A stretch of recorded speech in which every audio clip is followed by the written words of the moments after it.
podcast. I know it has been about 5 months since I actually made my last episode.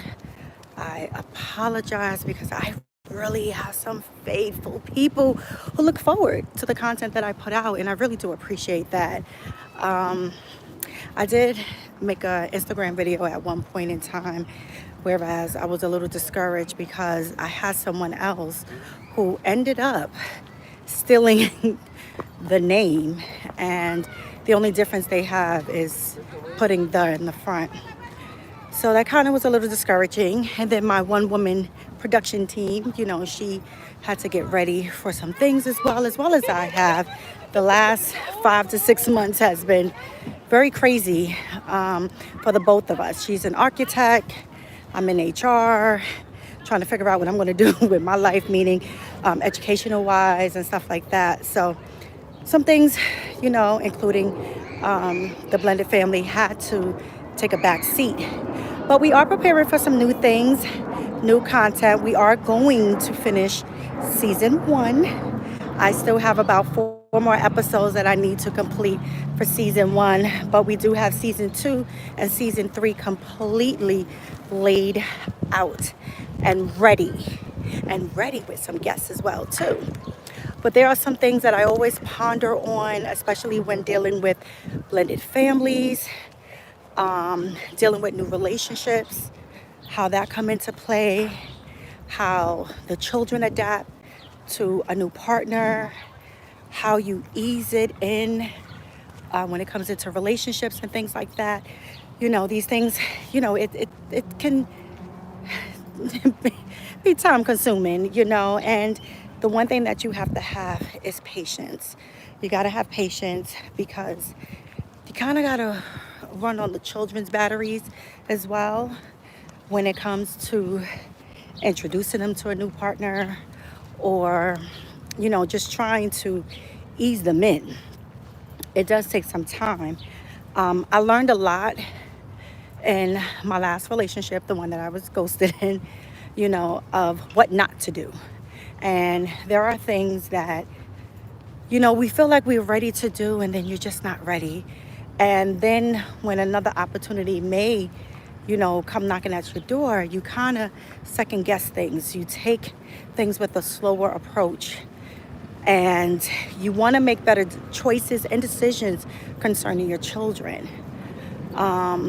But the joys of it is the adventure, the openness of everything, and how you're able to collaborate and make it a successful relationship, not just for yourself, but also for the children that are involved. I don't think anybody wants to be alone for the rest of their lives, but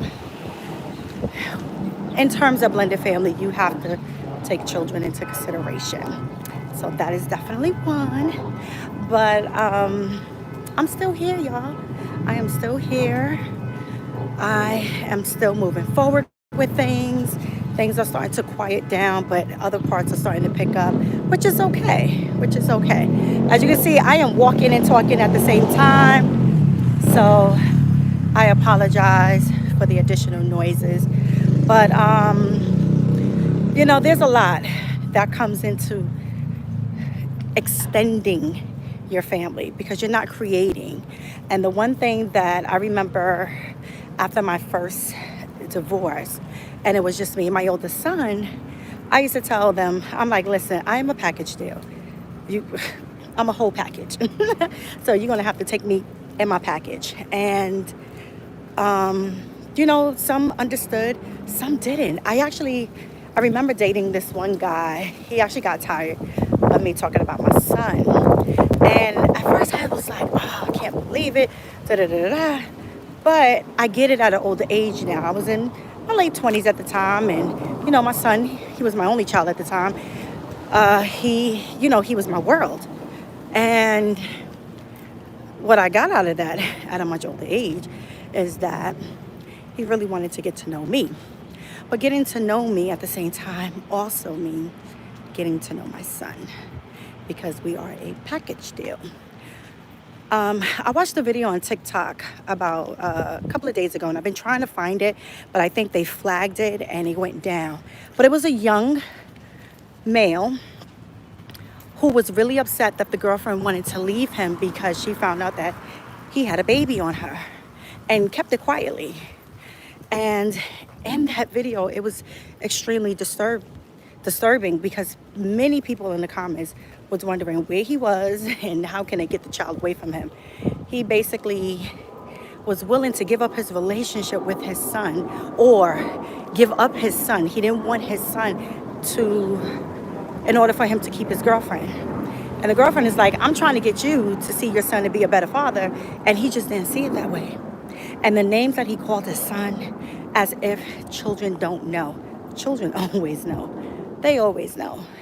And it was really sad. It really was. And I'm just like, if you have a child, whomever you are with, they got to accept you and your kids.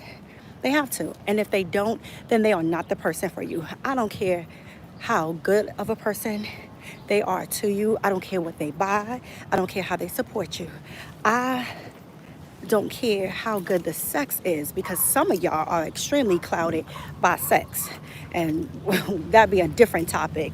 But if he can't accept you and your kids, baby, it's a no. And some of y'all need to know when to let go, because at some point it does get toxic and it's just like it's not even worth it. But anyway, I just wanted you guys to see my little smiley face because I am still here, still in the mix, and be coming out with a brand new intro and more gospel songs, worship of prayers, and every other thing. Hello. And more content, you know, just a lot more, because there's just so much to talk about when dealing with blended families. And of course, you know, there's a lot of people who are talking about their shared, you know, of things, but I still got a lot to talk about. And even as always, dealing with my own experiences. So anyway, I will talk to you guys soon. All right, I feel like I'm all out of breath.